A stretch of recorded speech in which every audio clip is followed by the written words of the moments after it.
취업 지원처에서 다양한 커뮤니티가 형성되어 있을 것 같아요. 예, 뭐 예. 취업 동아리라던가 취업 서포터즈 이런 네. 게 있을 텐데 네. 네, 설명 부탁드릴게요. 이 부분은 네. 제가 창업 동아리 사례로 한번 말씀을 좀 드려보겠습니다. 그래서 저희가 이제 취업과 창업은 사실은 이렇게 연계시켜서 나아가야 하는 방향인데, 사실 학생들이 졸업 후에 바로 창업을 한다는 거는 쉬운 일은 아닙니다. 그런데 저희는 이제 창업에 대한 어떤 교과목 1단계, 창업에 대한 교과목을 통해서 창업 마인드를 일단 일깨워주고, 그 다음에 2단계로 창업 동아리를 운영하게 합니다.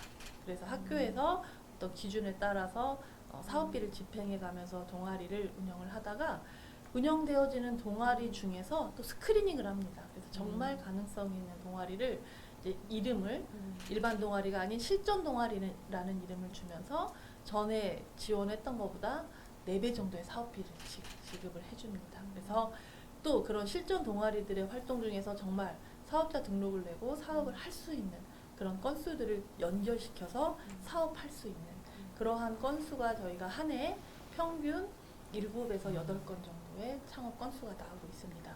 또 이 과정에서 예를 들어서 작년 같은 경우에 물리치료과 학생이 이런 창업을 경험을 하는데, 이제 아무래도 이제 그런 국가고시를 보는 교과목은 3학년이 되면 공부할 게 많잖아요.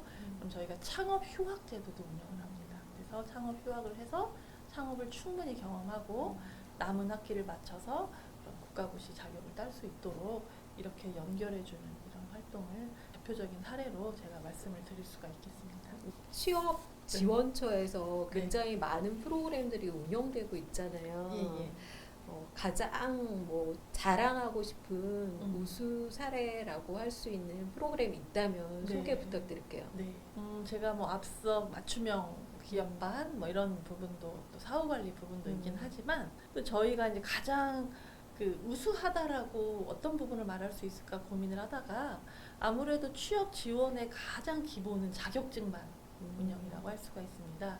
이 자격증 안에는 국가고시 자격증도 있고 기능사, 산업기사, 민간 자격증 혹은 한국사와 같은 이러한 자격증들이 있는데요. 저희는 이제 이러한 자격증들을 입학하는 아이들이 최소한 하나 이상은 따고 졸업하자라는 개념으로 데이터를 본다면 작년 기준으로 저희가 한 학년에 재학생이 약 1,100명 정도가 되는데요. 1,091명의 학생이 1개 이상의 자격증 프로그램에 참여를 했고, 그 중에 681명이 자격증을 취득하는, 물론 각 자격증 직종에 따라 합격률은 평균적인 합격률은 다르겠지만 저희 목표는 한 학생이 1개 이상 자격증 프로그램에 참여해서 따고 나간다.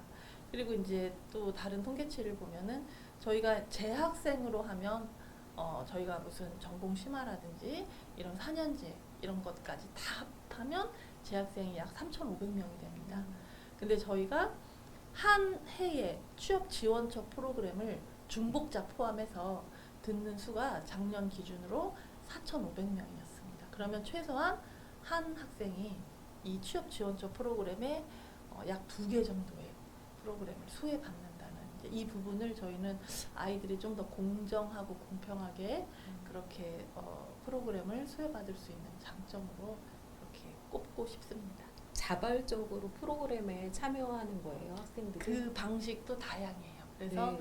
만약에 국가고시라든지 전공 과목이라면 학과 차원으로 저희가 운영을 하고, 그 다음에 한국사라든지 이런 부분은 홍보해서 받기도 하고, 특히 이제 방학이나 이런데 어학 같은 걸 홍보하기 위해서 저희가 뭐 게시판에도 붙이고 학생들한테 팝업도 해주고, 또 저희가 지난달에 한 행사로는 이제 코로나지만 사회적 거리를 두면서 미니 취업 박람회를 통해서 아이들이 학교 취업 시스템 혹은 취업 홈페이지를 본인 핸드폰에 다운만 받아와도 상품을 드리는, 그래서 아이들이 자꾸 취업처를 한 번이라도 접할 수 있게 이러한 캠페인도 하고 홍보도 하고, 또 각 학과마다 학과장님들이 따로 계시지만 취업 지도 위원을 한 분씩 선정을 해서 계속 회의도 하면서 좀 귀찮게 해드립니다. 사실은 교수님들이 좀 어쩔 때는 귀찮아 하세요. 왜냐하면 다른 할 일들도 많은데, 근데 그럴 때마다 제가 우리가 취업 명품 대학 이걸 잊으시면 안 됩니다 이러면서 교수님들한테 상당히 좀 때로는 강압을 드리고 또 때로는 서포트를 해드리고 이렇게 운영을 하고 있습니다. 그런 결과가 네. 취업률 1위라는 네. 좋은 결과로 나타나는 것 같아요. 취업 지원처 상담사들이 네. 혹시 기억에 남는 취업 지원생이 있다면 네. 누구를 꼽고 있는지 궁금합니다. 네. 제가 앞서 모두에 말씀드렸듯이 우리는 단순히 취업만을 위한 게 아니라 입학과 동시에 진로 심리 상담 센터를 취업 지원처 안에 부설 기관으로 운영을 하고 있습니다. 근데 이제 작년에 있었던 사례인데요. 굉장히 가정적으로 불우하고 어렵게 지내는 학생이 이제 입학을 하게 됐는데 일단 경제적인 어려움이 많아서 좀 자살을 어머. 시도하려고 했던데 그 형이 이제 타대학 상담학과 학생이었습니다. 그래서 이 대학에 취업처 안에 있는 상담센터에 이 아이를 손을 잡고 왔어요. 그래서 의뢰를 하러 와서 상담 좀 해주세요. 근데 얘도 근데 본인도 본인 아까랑 하기가 쉽지가 않죠. 그래서 이 학생을 저희가 20회 상담을 했어요. 근데 한두 번 상담을 하다 그냥 전화기를 꺼버려요. 아이들이. 그럼 또 어디 가서 어떤 행동을 할지 몰라서 그래서 또 이제 전문 상담사까지 연결시켜가지고 거의 따라다니면서 쫓아다니면서 상담을 해서 20회를 하는 걸 우리가 이제 그 상담 완주했다는 표현을 쓰거든요. 그 상담을 거친 후에 뭐 미술, 그림 치료도 해보고 근데 이제 마음에 좀 아팠던 것들이 뭐 이런 것들 한 달에 40만 원만 있었으면 소원이 없겠다. 어머. 핸드폰비, 교통비 막 그러면서 난 너무 우울하다. 난 너무 짐이 되는 것 같다. 막 그런 얘기들을 쓰고 그 미술 치료나 이런 것들을 통해서 지속적인 상담을 통해서 좋은 결과 6개월 지난 후에 그 학과에서 얘가 차석을 했습니다. 우와. 차석을 하고 그러고 나니까 이제 본인이 어떤 그런 먹구름에서부터 벗어난 상황이 된 거죠. 그래서 지금은 그 전공에 맞는 지금 취업 프로그램을 들으면서 지금 2학년이라서 이제 내년 취업을 준비하고 있습니다. 그래서 이런 상황들이 정말 자칫 낙오될거나 혹은 정말 큰 일이 벌어질 뻔한 학생을 우리가 잘 인도할 수 있는 그런 보람이 아닐까. 좀 저도 마음이 좀 아프기도 하고 뿌듯하기도 하고 감동적이에요. 네. 이게 정말 한 사람을 살린 네. 취업 지원처입니다. 네, 맞아요. 근데 이제 그거가 그 형이 음. 그런 상담학과 학생이면서 대학에 이런 프로그램하고 연계해서 내 동생을 어떻게 해야겠다. 본인도 어떻게 할 수 없으니까. 그러니까 부모의 서포트를 받지 못하고 있는 상황이었기 때문에 본인이 또 동생을 온전히 케어해 줄 수는 없잖아요. 그래서 손잡고 온 거죠. 그래서 좀 마음이 좀 아프기도 하고. 그러니까 저희가 제가 이제 물론 취업 지원처도 있지만 지방 전문대학 교수로서 물론 이제 대학 교수는 뭐 높은 학문을 탐구하고 유능한 인재를 배출할 의무도 있겠지만 정말 지역에서 혹은 어려운 아이들이 사회에 잘 적응할 수 있도록 해주는 그런 역할도 참 지방 전문대학 교수의 또 중요한 역할이지 않나 이런 생각도 가끔 해봅니다. 정말 감동적인 사례 잘 들었습니다. 네. 창업도 굉장히 중요하잖아요. 네. 창업 마인드를 심어주는 교육을 전문대학교에서 많이 실시하고 있는데 전주 비전대학교의 창업 프로그램은 어떻게 진행되고 있는지 궁금해요. 네. 편집장님 잘 알고 계시는데요. 창업 교육은 사실은 가장 포인트가 창업 마인드를 일깨워주는 것이 가장 큰 포인트입니다. 그래서 저희는 윈이라는 프로그램을 만들었어요. WIN. 그래서 뭐 약자인데요.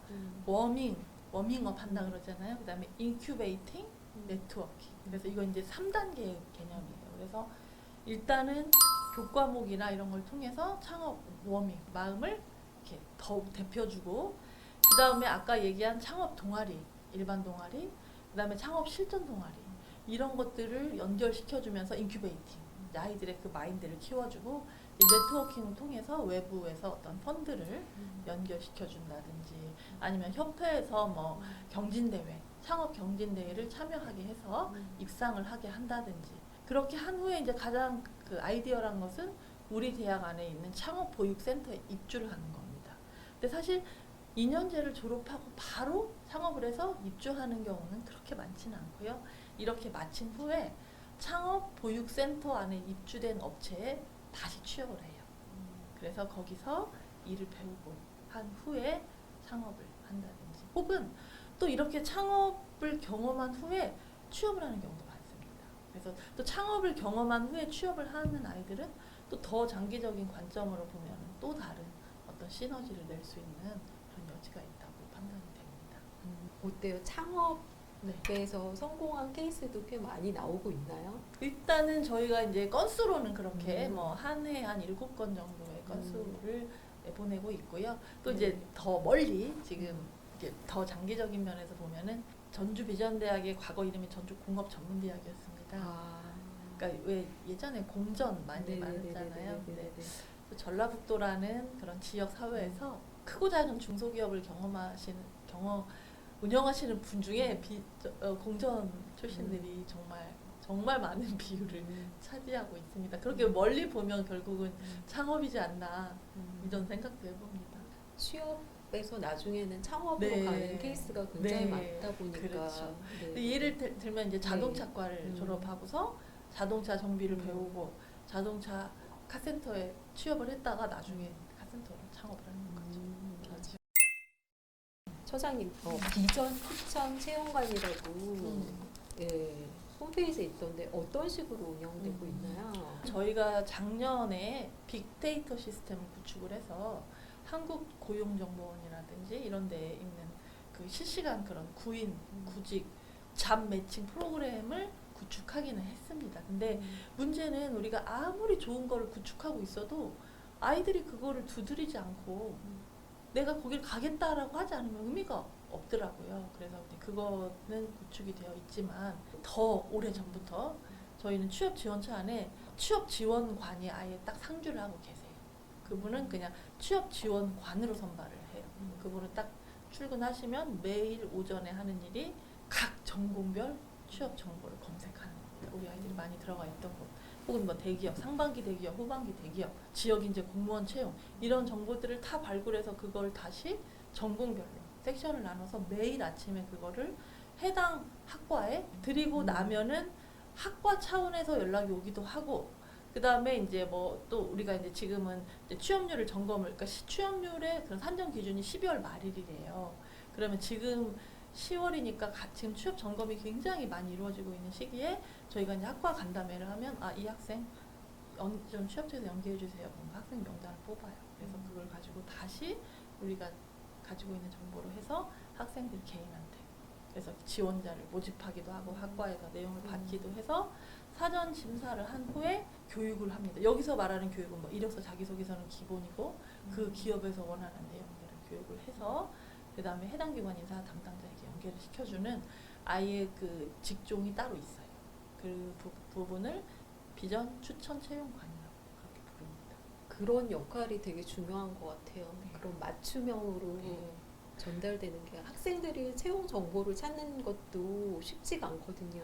그러니까 네. 이게 뭐 사실 우리가 이 정보의 홍수 시대에 본인이 공부하려고 맘만 먹으면 자료가 없는 건 아니잖아요. 근데 그 아이들을 움직여서 공부하게끔 하는 것에는 아무리 디지털 시대여도 그런 아날로그적 마인드가 많이 필요한 것 같아요. 때로는 아까 말씀하신 대로 감동도 주고 때로는 혼도 내고. 이거는 이제 여담이지만 저희 대학에 또 다른 과 교수님은 매일 아침에 7시 반이면 출근을 하세요. 그래서 취업을 공부하고 있는 학생들에게 깜지를 받습니다. 깜지 아시죠? 까맣게 적은 거를 네. 석장씩 제출하게 합니다.